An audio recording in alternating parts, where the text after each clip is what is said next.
Pa-share naman mga Lodi. At heto na po ang 5 naunang mag-comment at 5 napili ko. Comment lang po kayo kahit hindi kayo una baka mapili ko kayo.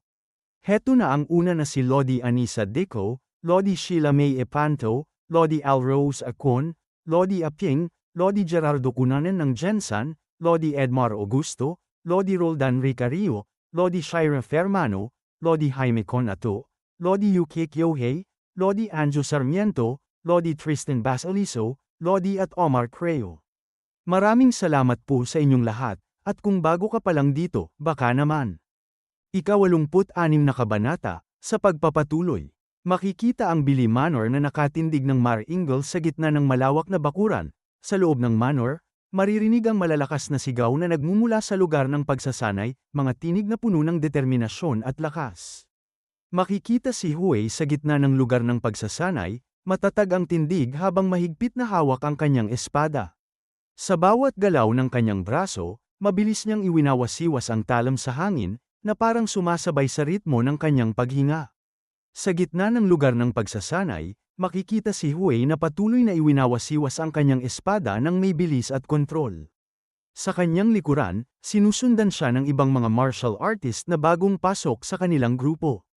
Mula sa malayo, makikita ang ating bida na tahimik na nakatayo, pinagmamasdan ang lugar ng pagsasanay. Mula sa kanyang kinatatayuan sa malayo, makikita ang ating bida na may mariing mga tingin sa mga ito habang pinagmamasdan ang kanilang pagsasanay. Ang kanyang mga mata ay puno ng matinding pokus. At naalala niya ang sinabi ni General Kung na nirepaso ko ang Namhyeon Escort Agency gaya ng iniutos mo.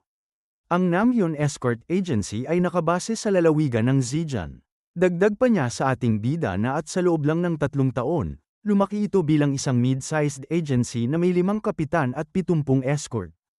Ibinaba niya ang tasa sa lamesa habang sinasabi na ang isang escort agency, lumaki ng ganoon sa loob lang ng 3 taon. Tumugon sa kanya si General Kung na tama. Kaya matapos tingnan ang kanilang mga nakaraang escort mission, nalaman namin na may isang partikular na grupo na nagbubuhos ng mga trabaho sa kanila. Seryosong sinabi pa niya na bagamat gumamit sila ng maraming proxy para itago ang katotohanan, lahat ito ay bumabalik sa iisang source. Seryoso din ang mukha ng ating bida na tinanong niya na sino ito. Sinagot siya ni General Kung na si Song Wangbo, ang pinuno ng Great Continental Merchant Guild, at siya ang kasalukuyang host ng Golden Grand Banquet. Napalaki naman ng mata ang ating bida sa kanyang narinig na may pagtataka. Na sinabi pa niya sa isip habang makikita ito na si Song Wangbo, ang pinuno ng Great Continental Merchant Guild, ay isa sa 3 pinakamayamang tao sa Central Plains. Kaya naman hindi lang siya ang ulo ng Central Plains Merchant Association kundi siya rin ang host ng Golden Grand Banquet na ito. Dagdag pa niya na may mariin na mga tingin na siya kaya ang utak sa likod nito. Sinabi naman sa kanya ni General Kung na lalapitan mo ba si Song Wangbo? Itinaas ang tasa habang sumagot siya na oo. Sinabi pa niya habang iinom sa tasa na pero hindi muna ngayon. Tumugon sa kanya si General Kung na ano. Sinabi sa kanya ng ating bida na hindi na kailangang imbestigahan siya ngayon. Huwag mo silang oratin. Sa ngayon, mag-focus sa pagpapalakas ng Three-Eyed Pavilion. Sumuntok sa palad si General Kung na nakapikit na sinabi niya na opo. Nakatingin siya sa ibaba na sinabi pa sa isip na ngayon ay may malinaw na akong ideya kung sino sila. Ang kapangyarihan nila ay napakalawak, parang sapot ng gagamba na nakahabi sa buong martial world. Ibig sabihin, hindi ko sila mapapatamba sa pamamagitan lang ng pagputol ng isang hibla o sa padalos-dalos na pagsugod. At pagkatapos, lumipat ang eksena sa Alliance Leader. Mula sa loob, sinabi sa isip ni Galzariang na hindi pa ako kailanman dinala ni Samachian sa silid ng Alliance Leader noon. Dagdag pa niya na kaya bakit niya ako dinala rito. Napatingin sa gilid si Galzariang ng tahimik, na para bang may bigla siyang napansin sa paligid. Nakita niya pala ito na sinabi pa niya sa isip na Juchol Ryang. Para gamitin ang posisyong ibinigay ng dakilang Alliance Leader Chon Jin upang iluklok si Ma Bonggi bilang Alliance Leader. Dagdag pa niya na hindi ko mapapatawad ang pagtataksil na ito sa kalooban ng dakilang Alliance Leader. At pagkatapos ay napatingin siya sa unahan ng tahimik. Nakita niya pala ang magkapatid na si Ma Lindgren at si Ma Ti-chun habang nakangiti ito na nakatingin sa kanyang kapatid. Na makikita ang kamay ni Ma Lindgren na nakaposas. Sinabi sa kanila ng kanilang ama na alliance leader na nakakaawa yan. Sinabi naman ni Ma Tichun na ang pagtatangkang patayin ang sarili mong kamag-anak ay higit pa sa nakakaawa, isa itong krimen na hindi dapat gawin ng sinumang tao. Napasigaw naman si Ma Lindgren na wala akong kasalanan. Napatingin naman ng seryoso ang kanilang ama na sinabi na ipaliwanag mo ang panig mo. Nagsalita si Lindgren at sinabi na ang kapatid ko ay nakipagsabuatan sa isang tinatawag na unnamed Grandmaster para subukan akong patayin. Napasigaw naman si Ma Tichun na huwag kang magsalita ng kalokohan. Pasiga pang sinabi ni Ma Lindgren na ang kapatid ko mismo ang nagsabi sa akin sa pagkakataong ito. Sinabi niyang kinasusuklaman niya ako simula nung bata pa kami. Tahimik naman na naiinis na napatingin sa kanya si Ma Tichun. Habang sinabi pa ni Ma Lindgren na gawa-gawa lang ang lahat ng paratang sa akin. Sumusumpa ako, napapikit na lang na napataas ng kamay ang kanilang ama na alliance leader. Na makikita ang mukha ni Ma Lindgren na tahimik na nakasimangot. Tumingin ng seryoso ang kanilang ama habang sinasabi na mayroon ka bang patunay na tinangka kanyang patayin? Agad na sumagot sa kanya si Ma Tichun na mayroon po, habang may kinukuha sa kanyang looban na damit. At ilang sandali pa makikita na inabot niya ang sulat na bigay ng ating bida. Tahimik na binasa ng alliance leader ang sulat habang sinasabi niya na ito lang ba ang tanging ebidensya mo? Sumagot sa kanya si Ma Tichun na ito lang po. Tumingin ng matalim ang alliance leader na sinabi na at hindi ba't kulang ito bilang ebidensya. Napasigaw naman si Ma Tichun na ginawa ni Rai Ong-in ang eksaktong nakasaad sa lihim na sulat na ipinadala niya noong nakaraang araw. Kung walang naunang balak na patayin ako, paano malalaman at maipadadala ng maaga ng isang taong tinatawag na unnamed Grandmaster ang sulat na ito? Habang tinutupi ng alliance leader ang sulat sinabi niya na maaaring ganoon nga. Dagdag pa niya habang makikita ang dalawang anak niya na pero hindi ba't posible na ginawa lang ito matapos kumilos ni Rai Ong-in. Tahimik na nakatingin si Ma Tichun na napalaki ng mata sa gulat na hindi makapaniwala. Napalagay ng kamay sa dibdib si Ma Tichun at sinigaw niya na ipinahihiwatig mo ba, na dinaya ko ito? Sinagot siya ng alliance leader na hindi ko sinabi yan. Dagdag pa nito na iminumungkahi ko lang ang posibilidad. Sinigaw pa ni Ma Tichun na alliance leader. Na makikita naman ang bahagyang ngiti ni Ma Lindgren ng tahimik. At makikita ang mga tingin ng alliance leader sa gilid. At sinabi nito habang nakatingin sa lalaking ito na sino ba talaga itong unnamed Grandmaster na ito. Sumagot si Sama Chon na siya ang taong iniimbestigahan ng aming opisina dahil sa pag-ambush at pagpatay kay Yonghua, ang Shredding Sword ng Heavenly Path Sect. Itinuro si Gal Zariang at sinabi na si Commander Gal ang nakatalaga sa imbestigasyong yun. Tahimik na nakatingin si Gal Zariang dito. At napaseryoso ito ng mukha na sinabi sa kanyang isip na naintindihan ko na ngayon. Dinala niya ako rito na may intensyong isisi sa akin ang lahat ng responsibilidad kung sakaling magkaroon ng mali. At pagkatapos sinabi niya na kilala siya bilang unnamed guest o ang unnamed Grandmaster. Sinusubukan naming alamin ang kanyang tunay na pagkakakilanlan. Dagdag pa niya habang naiisip ang ating bida na pero ang tanging alam lang natin ay isa siyang dalubhasa sa martial arts at nasa edad na 20 o 30. Napapikit na lang ang alliance leader na sinabi na kaya ang sinasabi niyo ay hindi natin alam kung sino ang taong ito. Hawak nito ang sulat na sinabi pa na kung ganoon. Ito ay isang lihim na sulat mula sa isang tao na hindi rin alam ang pagkakakilanlan.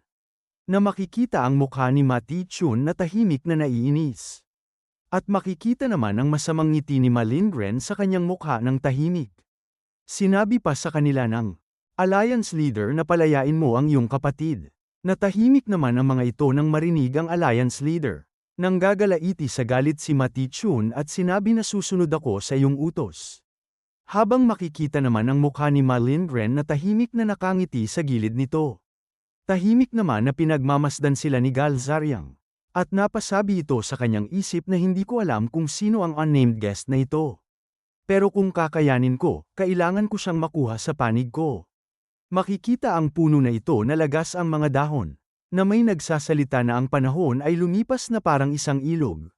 Dagdag pa ng ating bida habang nakapikit na nakatuon ako sa pagpapalago ng aking inner energy at sa pantay na pag-eensayo ng Ghostly Sheer Sword Style at ng Celestial Crane Art. Winasiwas ng ating bida ang kanyang espada sa hangin, ang galaw ay makinis at kontrolado, na parabang sumasabay sa banayad na hangin sa paligid ng lawa. Habang gumuguhit ng manipis na arko sa ere ang talam ng espada, sinabi niya sa kanyang sarili. Masigasig ko ring pinag-aralan ang sining ng martial arts ng aming pamilya, ang White Moon Sword Style, at sa wakas ay narating ko na ang antas ng Great Mastery. Dagdag pa niya na hindi lamang ang aking pagsisikap at paglago ang nagbabago. Ang Small Sword Unit ay nagkaroon na ng kanilang unang misyon, at matagumpay itong naisakatuparan ni Guan Wei ng may kahusayan. Ligtas din nilang natapos ang kanilang pangalawa at pangatlong misyon. Pero sa pang-apat, 2 miyembro ang malubhang nasugatan. At sa pang-5, may isang namatay sa unang pagkakataon. Hindi ito maiiwasan. Sa simula pa lang, ang grupo ng 20 ay iba sa grupo ng 100. Kasabay nito, ilang ulat at tsismis tungkol sa Miriam Alliance ang nagsimulang kumalat. Ang balita ay nakabalik na si Ma Lindgren sa lalawigan ng Henan at hindi nagtagal, opisyal nang naging pinuno ng Heavenly Path Sect si Ma Chulgon. Isang tsismis ang nagsasabing naging opisyal na tagapagmana si Ma Chulgon nang makuha niya ang posisyon bilang pinuno ng pamilya, habang ang isa pang tsismis ay nagsasabing wala itong kinalaman sa kanyang pagiging opisyal na tagapagmana. At sinabi sa kwento na ang pangalang dating Ma Ti-chun ay papalitan na ng Ma Chulgon. At ang Ma Lindgren ay papalitan ng Ma Ryong-in. Habang dahan-daang pumapatak ang mga nyebe mula sa langit, makikita ang ating bida na tahimik na nagme-meditate. Ang malamig na hangin ay bahagyang dumadaan sa paligid, at ang mga puting nyebe ay marahang dumadapo sa kanyang balikat at buhok. Na parabang bahagi ng katahimikan ng sandaling iyon. Sa gitna ng kanyang malalim na konsentrasyon, tahimik niyang sinabi sa sarili, ang aking Celestial Crane Art, na nasa ika-8 yugto, ay sa wakas ay narating na ang ika-9. Lalong lumakas ang kapangyarihan ng sining na ito. Sa katahimikan ng sandaling iyon, tahimik niyang sinabi sa kanyang isip, at ang aking mga galaw ay naging mas swabe. At makikita sa kanyang paligid ang paikat-ikot na daloy ng kanyang enerhiya, na parabang isang banayad na hangin na umiikot sa kanyang katawan. Ang manipis na aura ay dahan-daang gumuguhit ng mga alon sa paligid niya, sumasabay sa ritmo ng kanyang paghinga at malalim na meditasyon. At ilang sandali pa, ang enerhiyang umiikot sa kanyang paligid ay lalong lumakas, ang daloy nito ay patuloy na bumibilis habang umiikot sa kanyang katawan. Ang hangin sa paligid ay tila sumasabay sa galaw nito, at ang mga nyebe na bumabagsak ay bahagyang natatangay ng puwersang nagmumula sa kanya. Dahan-dahan, ang paikat na enerhiya ay nagsimulang umangat, na parabang isang haligi ng puwersa na umiikot mula sa kanyang katawan papunta sa itaas ng himpapawid. Mula sa ere, makikita ang umiikot na hangin sa paligid niya na unti-unting humihina.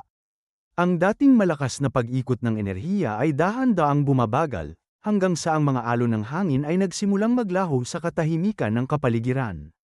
Napasabi ang ating bida sa kanyang isip na ang aking internal energy ay sa wakas ay umabot na sa antas na katumbas ng 120 taon. Napangiti siya habang sinasabi pa niya sa isip na ngayon. Sa wakas, magagamit ko na ang ika-5 anyo ng Ghostly Sheer Sword Style, ang Will of Calamity. At dito na po nagtatapos ang ika-86 na kabanata.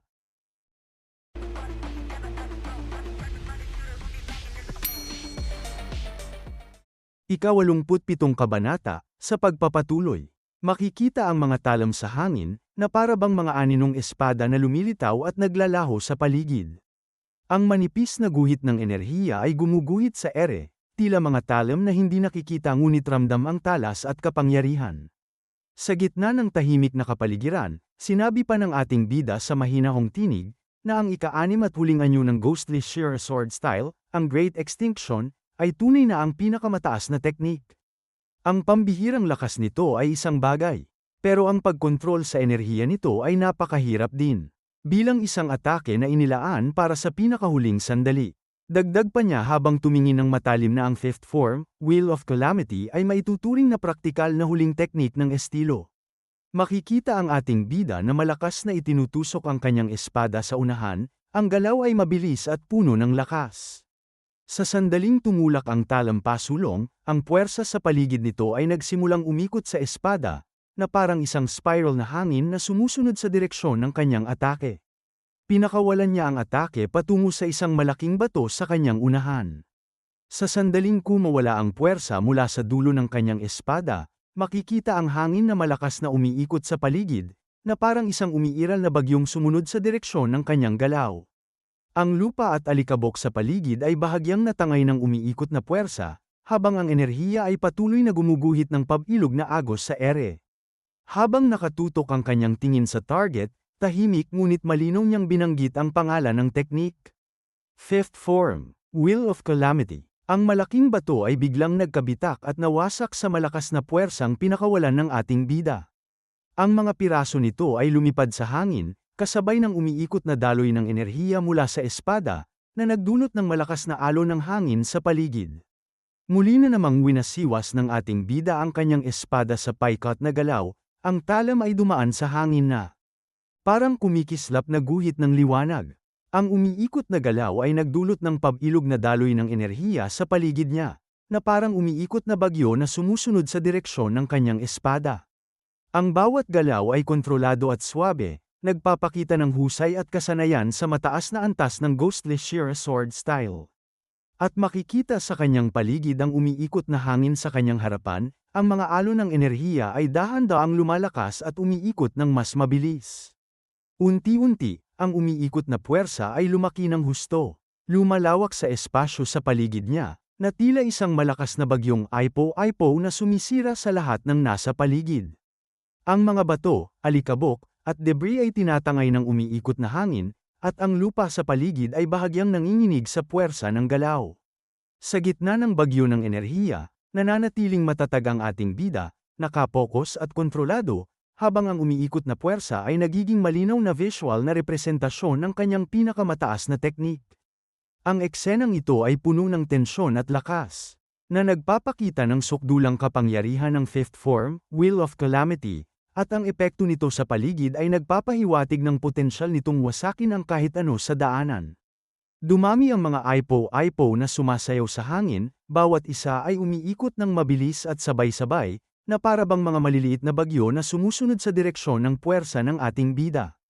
Mula sa malayo, makikita ang kabuuang lakas nito, ang mga spiral ng enerhiya ay umiikot sa ere, kasabay ng malakas na ihip ng hangin na gumagapang sa paligid. At ilang sandali pa, makikita na unti-unti ng humina at nawala ang umiikot na mga aipo-aipo sa hangin. Ang malakas na puwersa at ihip ng hangin ay dahan-daang humupa, at sa bawat pag-alis ng enerhiya, unti-unti ring lumiwanag at umaliwalas ang langit. Makikita ang ating bida na mahigpit na hawak ang kanyang espada, nakatayo ng matatag sa gitna ng tahimik na kapaligiran. Ang hangin sa kanyang unahan, na kanina'y umiikot ng malakas at puno ng enerhiya, ay unti-unting humihina at nawawala, na para bang ang galaw ng puwersa ay dahan-daang bumabalik sa katahimikan. At makikita ang mukha ng ating bida na lumiliwanag ang mga mata, puno ng determinasyon, katiyakan, at bagong natamong kapangyarihan. At pagkatapos, makikita ang mga ngiti sa mukha ng ating bida, mga ngiting tahimik ngunit puno ng kahulugan. At nang tuluyan ng humupa ang malakas na puwersang pinakawalan niya, makikita ang paligid na luminous at naging malinaw ang bawat detalye ng kapaligiran. Ang makapal na alikabok at usok ay unti-unting nawala, na iniiwan ang tanawin ng guho at pinsala mula sa kanyang pinakawalan na puwersa. Ang lupa ay napuno ng mga butas at bitak, patunay ng tindi ng enerhiyang kanyang pinakawalan. At lumipat ang eksena kay General Kung na sinabi niya na inanunsyo ng Miriam Alliance na muling nabuhay ang Bloody Heaven Demonic Cult. Napasabi naman ng ating bida, bahagyang napatingin sa unahan na ang Bloody Heaven Demonic Cult. Dagga pa niya sa isip habang napalaki ng mata na hindi maaaring muling mabuhay ang Bloody Heaven Demonic Cult. Dagdag pa niya sa isip na dahil silang lahat ay namatay sa aking mga kamay. Ito ay tiyak na isang pakana ng isang bagong kapangyarihan na ginagamit lamang ang pangalan ng kulto. Sinabi pa sa kanya ni General Kung na kaya naman ang bawat organisasyon sa Miriam Alliance ay magre-recruit ng mga bagong martial artists sa malaking antas ngayong darating na Marso. Sa loob ng ilang araw, ang balitang ito ay kakalat na sa buong Central Plains. Napatahimik naman ang ating bida na napasabi sa kanyang isip na mabilis na nagbabago ang sitwasyon. Dagdag pa niya habang naiisip ito na ang anunsyo bang ito ay ideya ng alliance leader na si Ma Bonggi, o kagustuhan ng organisasyong nasa likod niya. May seryoso siyang mga tingin na sinabi pa sa isip na oras na para makuha si Galzarang sa aking panig. Ibinaba niya ang aklat na binabasa habang sinasabi pa niya sa isip na maaari kong utusan si Baekpyo para sunduin siya, pero ito ay isang gawain na dapat kong gawin ng personal. Sinabi pa niya sa kanyang isip na tungkol ito sa pagbuo ng ugnayan sa pagitan ng isang Panginoon at ng kanyang nasasakupan. Hindi ito gawain para sa isang ordinaryong tagapamagitan lamang. Kailangan ko siyang makuha sa pamamagitan ng katapatan at hayaan siyang piliin na sumunod sa akin. Naiisip pa niya ito na hinawakan niya sa balikat si Galzariang na ngayon. Oras na para hanapin ang aking mga tauhan. At lumipat ang eksena sa Merem Alliance. Mula dito may nagsasalita na Commander Gal. Hindi mo pa rin ba nahahanap ang bastardong yun? Tumungo ng ulo ito na sumagot na hindi pa po, sir. Ang unnamed Grandmaster ay tuluyan ang naglaho mula sa mundo ng martial arts. Napahinga ito na nakatingin sa kanyang sinasabi na ikaw na kaawa-awang Hangal, naririnig mo ba ang mga salitang lumalabas sa sarili mong bibig? Walang silbi, wala kang silbi. May kinukuha ito sa kanyang damit habang sinasabi na humihingi po ako ng paumanhin. At pagkatapos ay inaabot ni Galzariang dito. Tahimik niyang binasa ang sulat, ang mga mata ay nakatuon sa bawat salita habang pinoproseso ang laman nito. Ilang sandali pa, napansin ang pagbabago sa kanyang ekspresyon, nangiti siya ng tahimik. Ang ngiti ay hindi malawak, ngunit puno ng kahulugan. At sinabi nito kay Galzariang na ganoon pala. Gumagawa sila ng ganitong uri ng kaguluhan. Nakakainteres. Sulit itong imbestigahan. Nakatingin naman ng seryoso si Galzariang sa kanya habang sinasabi sa isip na impormasyon tungkol sa mga tiwaling personalidad sa mundo ng martial arts. Gagamitin ito ni Samachian para pilitin silang magbigay ng mga karapatan at salapi. Dagdag pa niya na sa loob ng isang taon, 100,000 niyang ang pumasok sa bulsa ni Samachon, at dahil doon, nakatakas ako sa dati niyang pagmamatsyag. Nakapikit ito habang binabalik ang sulat sa lagayan na sinabi pa sa kanya na narinig mo na ang balita, hindi ba? Ang ating pavilion ay dapat ding tumanggap ng mga bagong martial artist sa Tagsibol. Ikaw ang mamamahala doon. Sumagot naman sa kanya si Galzariang na naiintindihan ko po. At pagkatapos, tahimik na umaalis si Galzariang, ang bawat hakbang ay mabagal ngunit matatag. Makikita ang mukha niya, seryoso lamang at nakatingin sa ibaba. Tumingin siya dito at mariing tinanong, pero, saan ba nanggaling ang kahanga-hangang usap-usapan tungkol sa muling pagkabuhay ng Bloody Heaven Demonic Cult? Sumagot sa kanya si Samachon na well. At pumikit siya, habang itinaas lamang ang isang daliri patungo sa langit. Napasabi sa isip si Galzariang na mula sa silid ng Alliance Leader. Sinabi sa kanya ni Samachon na dahil nagpapanik ang mga tao sa mundo ng martial arts sa banggit pa lang ng isang demonic cult. Ito ang pinakamabilis na paraan para tipunin ang ating mga puwersa. Sinabi pa sa kanya ni Galzariang na hindi pa ba sapat ang kasalukuyang kapangyarihan ng alyansa? Itinaas nito ang kanyang kamay na nakapikit na sinabi habang tumingin sa gilid na mas maraming kapangyarihan, mas mabuti. Iyon lang ang kailangan mong malaman. Gumalang ito at sinabi na opo, sir. Aalis na po ako. Tahimik na umalis si Galzariang, ang bawat hakbang ay mabagal ngunit matatag, habang unti-unti siyang naglalaho sa tanawin. Naiwan si Samachon, nakasandal ang kanyang mukha sa kanyang kamay. Sinabi pa sa isip ni Galzariang na kahit si Samachon ay hindi rin alam ang buong kwento. Dagdag pa niya na talaga bang wala siyang alam sa kapangyarihang nasa likod ng lahat ng ito? O nagpapanggap lang siyang walang nalalaman? Naiisip niya ang ating bida na sinabi pa sa isip na at ang unnamed Grandmaster. Pinakilos ko na ang secret network para mahanap siya at madala sa aking mga usapin, pero wala akong nahanap kahit isang bakas niya. May seryosong mga tingin siya na sinabi pa sa kanyang sarili na may 3 posibilidad. Maaaring patay na siya, perpektong nagtatago, o namumuhay bilang ibang tao. Napabulong pa siya sa kanyang isip na ang isang lalaking kayang baluktutin at paglaruan si Ma Ryong-in ay hindi basta-basta mamamatay o magtatago ng ganoon kadali. Tiyak na gumagalaw siya gamit ang ibang pagkakakilanlan, at naghahanda para sa isa na namang malaking hakbang. At lumipat ang eksena sa ating bida na may binabasa habang sinasabi niya sa kanyang isip na ang Pavilion of Justice Dagdag pa niya sa isip habang nakatingin ng seryoso na hindi tulad ng isang organisasyong militar, isa itong lugar na nagtitipon ng iba't ibang uri ng impormasyon at namamahala sa mga internal at external na usapin ng MERM Alliance. Napahawak siya sa baba na sinabi pa niya sa isip na para makuha si Galzariang sa aking panig, kailangan kong makapasok sa Pavilion of Justice na yun. Hindi madali ang mag-aral muli ng mga libro pagkatapos ng mahabang panahon. Napatingin naman siya nang may magsalita na ano ba sa tingin mo ang ginagawa mo? Ito pala ay si Guangtou na may maraming dalang aklat na sinabi pa sa kanya na may ideya ka ba kung anong mga chismis ang kumakalat sa labas. Tinanong siya ng ating bida na chismis. Anong mga chismis? Habang ibinababa ni Guangtou ang mga libro sa lamesa sumagot siya na ang young master ay nagsisimula na namang kumilos ng kakaiba. Tumawa lang ang gating bida sa kanya ng malakas. At nakangiting sinabi niya sa kanyang isip na kaya naman pala.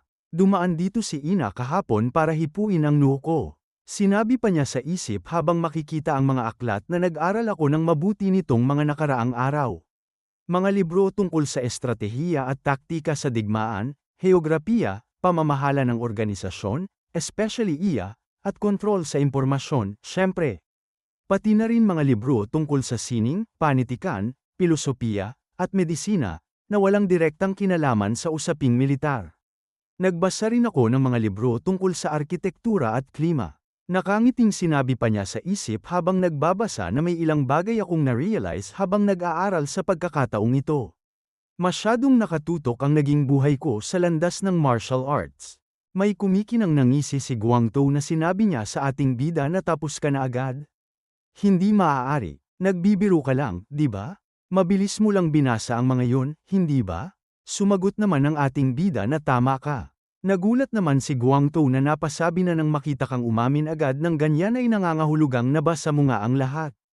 Tumugon ang ating bida sa kanya habang may binabasa na syempre naman.